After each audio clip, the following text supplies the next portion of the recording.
After the astounding success of Mega Man 2 back in 1988, it was only a matter of time before Capcom would try their hands at yet another sequel for the Blue Bomber.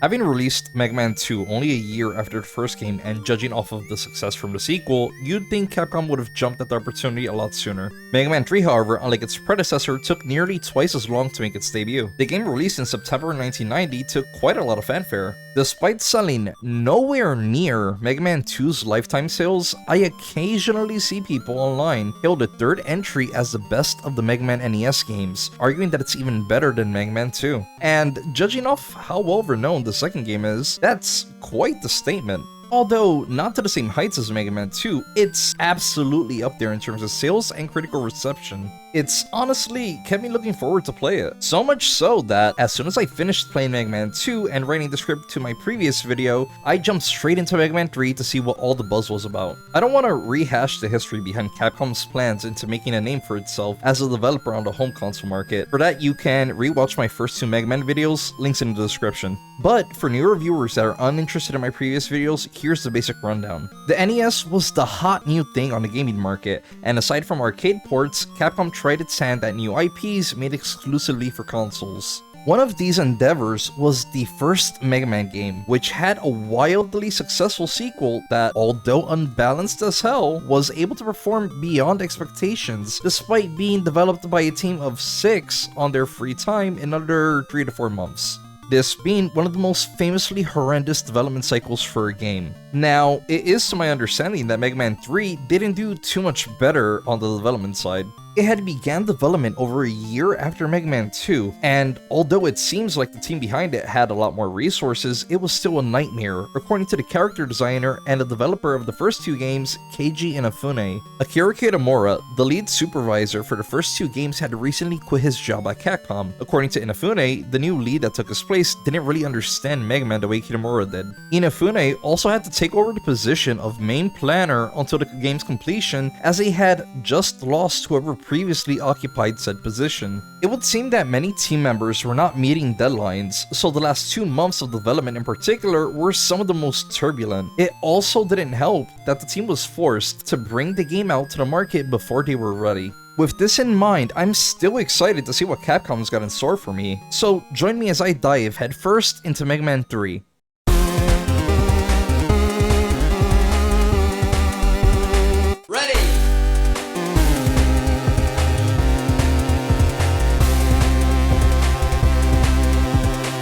I've previously gone through how I dislike the US cover art for both Mega Man 1 and 2. I'm proud to confirm, however, that Mega Man 3's box art has yet again improved on the last. Mega Man actually looks like Mega Man now, but he does have a bit of a weird face. There's more I can nitpick, like Rush standing next to Top Man, for instance, giving it the illusion that they're teammates, but I don't want to focus on it for too long. It's bad, but better. Hopefully, within another game or two, we finally get something that's more fitting. In regards to the European box art, there isn't much to say either. It's pretty much a recoloring of the Japanese box art, but with a more realistic Wily in the background, kind of reminiscent of Mega Man 1's European box art. But here, it contrasts heavily with the rest of the art. I think it was just a weird decision to go with. Now onto the game itself. Right off the bat, the rush development is wildly apparent. Unlike Mega Man 2, starting off with an intro sequence and leading into the more iconic Mega Man theme, Mega Man 3 just has this weird void of nothingness. It's very reminiscent of the first Mega Man, but it just seems like a disappointment to me, seeing that there wasn't even an attempt at trying to make a start screen that looked more appealing, kind of like they did with the second game. And the worst part to me is that this feels like a crime. The menu has a song that, in my opinion, is even better than the one that they used for Mega Man 2. In fact, going back to my first Mega Man video, I've realized that this is the original version of the theme that they used for the Legacy Collection starting screen. I don't know, it just feels like they could have done so much more. Hell, the Japanese version of the game at least has a Mega Man sprite on it. Sure, it's not anything to write home about, but at least it's something. Now, since the game doesn't have an intro sequence to lead you into its story, I had to check online to find out what the game was actually about, and this is what I came up with. Dr. Light and Dr. Wily have formed an alliance. Wily apparently has cleared up his act, and together with Light, they hope to create a peacekeeping robot called the Gamma. Gamma, however, is incomplete and requires 8 energy elements, so they create 8 more robot masters to help them find these elements. elements. But for some reason, they all went AWOL, and now it's Mega Man's job to stop them, gather the elements, and bring them to Wily and Light so that way they can finish Gamma. But throughout your adventure, there is a 9th robot that occasionally gets in your way. For now, let's just call him Breakman. Now that we have the story covered, let's head into the game itself. Same as Mega Man 2, we open a menu for either the stage select or password system. Besides a different aesthetic altogether, there isn't too much to mention here besides two noticeable details. The first one is, every time you move the cursor on the Robot Master screen, Mega Man looks into the direction of whoever you're hovering over. And the second one, yes, there is a flickering shadow over Shadow Man's portrait. To my understanding, that's there in every port of the NES version of Mega Man 3. It's just really weird to look at, and honestly, it's a minor gripe, but if nothing else, it's another example of how the time constraints affected the end product. Once you start any stage, first thing that you're gonna notice is that the aesthetics are even better than those of Mega Man 2. If you had to compare all three games up to this point, you can clearly see the evolution in the level design. Despite being generally more aesthetically pleasing in terms of stage design, you can absolutely see the evolution of the game's graphics when you compare, let's say, Cutman's stage from the first game, which had flat blue skies in the background, or hell, I'd even argue the lush green trees from Woodman's stage in Mega Man 2. Honestly, it's astounding to me how much the series has evolved visually in just 3 games, all for the same hardware. Although to be fair, developing on the same system does facilitate their approach to developing future games, as they should be accustomed to the hardware by that point. Mechanically, the game is pretty much the same as Mega Man 2. There are some differences, however. The two major changes that I'd like to mention are that now Mega Man can slide. By pressing down and the jump button, he can slide across a decent distance, making traversal through stages quicker than just running, and it allows for Mega Man to move through some more narrow paths that you'll come across pretty much every level. It's a very versatile tool, as it also helps you quickly get out of the way of any incoming attacks or even dodging enemies and projectiles as long as you have enough space. It is such a simple addition, but adds enough layer that, as far as I know, this ends up becoming a Mega Man classic staple. Speaking of series staples, the second main addition to Mega Man's arsenal is Rush the dog. At a simple glance, you might think that this cute little dog is just a series mascot, and while you aren't wrong, he is so much more than that. Rush in this game ends up being the stand-in for items 1, 2, and 3 for Mega Man 2, but everything that they did, he does better. He has 3 modes. Rush Coil, which springs you high into the air, helps you also reach high platforms. Rush Marine, arguably the most useless of the 3, it facilitates traveling underwater, but with how few underwater segments are in the game, this is honestly generally useless. And Rush Jet, arguably the most busted of the 3 modes. It's a rocket platform that lets you move around in the air. It has a high energy cost, but easily breaks many platforming segments in the game, making them borderline brain dead to even go through. In terms of power-ups, these seem to have the opposite effect of Mega Man 2. All of the abilities are useful to some extent, however, realistically, most of these are inferior versions of older weapons. The Robot Masters you'll be fighting in this game are Sparkman, who gives you the Spark Shot, Snake Man, who gives you the Search Snake, Top Man, that gives you Top Spin, Shadow Man, the Shadow Blades, Needle Man, the Needle Cannon, Magnet Man, the Magnet Missile, Hard Man, the Hard Knuckle, and the Gemini Laser is from Gemini Man. These are all very distinct characters, and their powers at a simple glance are as well, but should you think back to older titles, you'll soon realize that the Shadow Blades are just nerfed Metal Blades from Mega Man 2, as they can only travel in 5 directions, unlike the Metal Blades that did 8. Also, there's a decreased range and slightly more ammo consumed. I don't inherently mind it being similar, but I feel like there's a missed opportunity with trying something new here. Hard Knuckles are the stand-in for the Crush Bomber of the previous game, as it breaks specific walls and hits hard, but here it fires slower. Spark Shot is Ice Slasher from the first game, but just worse. By firing Spark Shot on an enemy, it freezes them in place, which in theory should give you the advantage for you to swap out a weapon and be able to kill them, but that's not how it works here. Once an enemy is paralyzed by your shots, you can't exactly swap weapons to finish the job, and this can lead to some very annoying situations where your best bet is to just damage boost through them. Search Snake can be useful against some more annoying foes as it moves along the floor in the direction it's shot in until it either hits a target or despawns. This makes it great for eliminating some foes from Top End stage. The Needle Cannon, in my opinion, is weaker than the normal arm cannon, as it fires in a similar fashion, does about the same damage, but wastes ammo unnecessarily. The Magnet Missile can be useful as it tracks enemies above or below once it's shot. However, be careful because it can also target enemy projectiles. Gemini Laser bounces off of walls, making it hard to aim, and the most useless of them all, Top Man's Top Spin. It can only be used mid-jump, its ammo usage can be very random, and it's only useful for about 3 maybe 4 enemies tops in the whole game, most of which are bosses. Speaking of bosses, after you defeat all 8 Robot Masters and a few encounters mid-stage with the mysterious Brakeman, you're granted access to 4 new stages called the Doc Robot stages. These are pretty much just remixed versions of stages we've already completed, specifically Needleman stage, Gemini Man stage, Sparkman stage, and Shadowman stage. Each stage has 2 bosses with the abilities and attack patterns from the Robot Masters from Mega Man 2. As for their weaknesses, they're all different since the original weaknesses are not present in this game, but once you figure out the weaknesses, they're relatively quick work. The stages themselves, however, are a lot more annoying. The overall difficulty spikes, and the stages are kind of tedious to go through. It feels like they're overstaying their welcome and got a lot harder for absolutely no reason besides padding. And for the record, I'm actually in